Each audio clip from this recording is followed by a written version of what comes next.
Retrouvons-nous à présent dans l'univers feutré des bibliothèques. À Nancy, la bibliothèque Stanislas est classée. Elle abrite environ 400 000 documents, des livres, ainsi que des cartes, des plans et des estampes.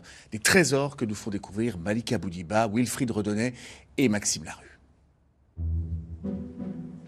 La salle de lecture de la bibliothèque Stanislas à Nancy est un lieu apprécié pour sa tranquillité et ses boiseries 18e.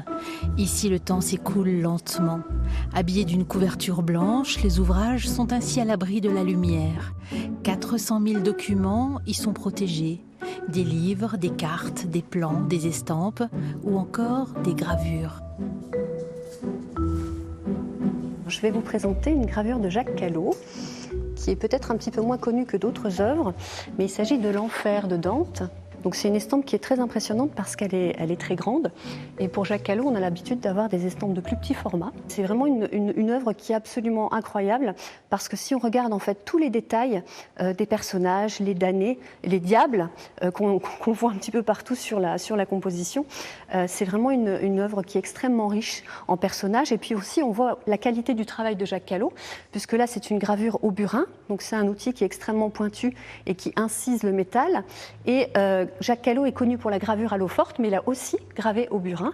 Et cette gravure-là est gravée entièrement au burin. Quelques étages plus bas, le magasin qui date des années 30. 17 km de rayonnage sur 2 étages.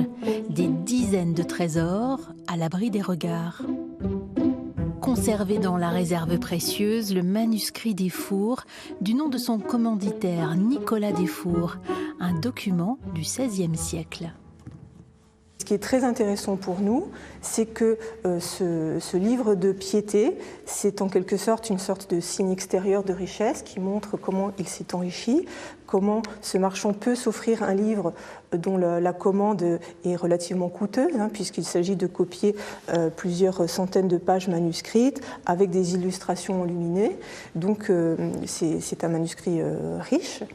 On trouve dans les feuillets liminaires, donc au début et à la fin du manuscrit, dans ce qu'on appelle le livre de raison, énormément d'informations biographiques sur les mariages, les baptêmes, les décès, les naissances, qui nous livrent près de 200 noms de familles lorraines, de l'entourage de la famille Desfours. Récemment, une lettre cryptée écrite de la main de Charles Quint en février 1547 est sortie de la réserve. Effectivement, la lettre de Charles Quint, qui a été décodée donc, tout récemment en collaboration avec le laboratoire du Lauria, est l'une des 10 000 pièces lettres autographes conservées dans la collection dite des autographes. Donc Charles Quint, mais ça pourrait être Marie de Médicis, les lettres de Stanislas, du duc Antoine, de chercheurs, de savants, d'ecclésiastiques, de militaires. Toutes sortes de personnages ou de personnalités peuvent être représentés dans ces collections. On peut aussi évoquer la dernière acquisition de la bibliothèque, un vaudeville avec ce titre « Nancy, tout le monde descend ». Beaucoup plus ancien, la présence incroyable d'un camée romain du 1er siècle. Une partie de ces trésors est visible sur Internet, sur l'Immédiat Galerie. La bibliothèque Stanislas vous réserve bien d'autres voyages.